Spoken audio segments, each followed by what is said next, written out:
My arch nemesis has struck again, this time at 3 in the morning. His weapon of choice, the ceiling fan. His accomplice in terror, my 4-year-old son, Mason. I am, of course, speaking about my dog, Goose. Many of you are already aware of my hate-love relationship with Goose. I hate him, he loves to plot my demise. As many of you know, his plan last month to apparently and allegedly stab me in the face fell dangerously short. However, I now believe it's possible that he is slow-playing me, committing and compiling small acts of torture that I know will inevitably lead to the capital crime of manslaughter by dog. The time was 3:02 a.m. My wife is sleeping soundly on the other side of the bed. Millie, the other dog, with whom I have an incredible relationship and she would literally jump in front of a train for me, is sitting in between us, snoring so loudly that you might mistake her for a bear that has just run 3.5 miles on a treadmill while hooked up to a CPAP machine.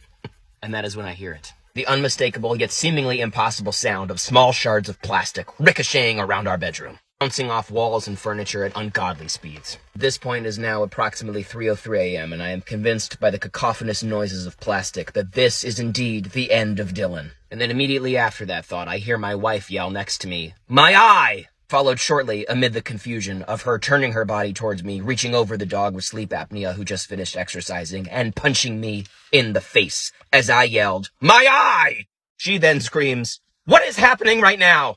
I then scream, "I do not know!" And then that familiar feeling falls over me and I realize that this must be the work of Goose. I quickly turn over and flick on the light on the nightstand, only to find my 4-year-old son Mason standing below our ceiling fan in the bedroom, holding a now empty carton of plastic eggs.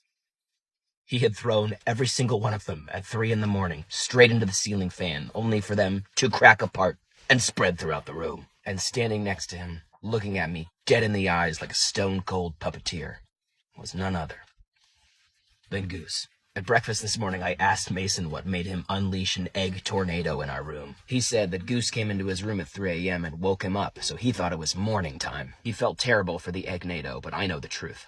Goose hath laid an egg.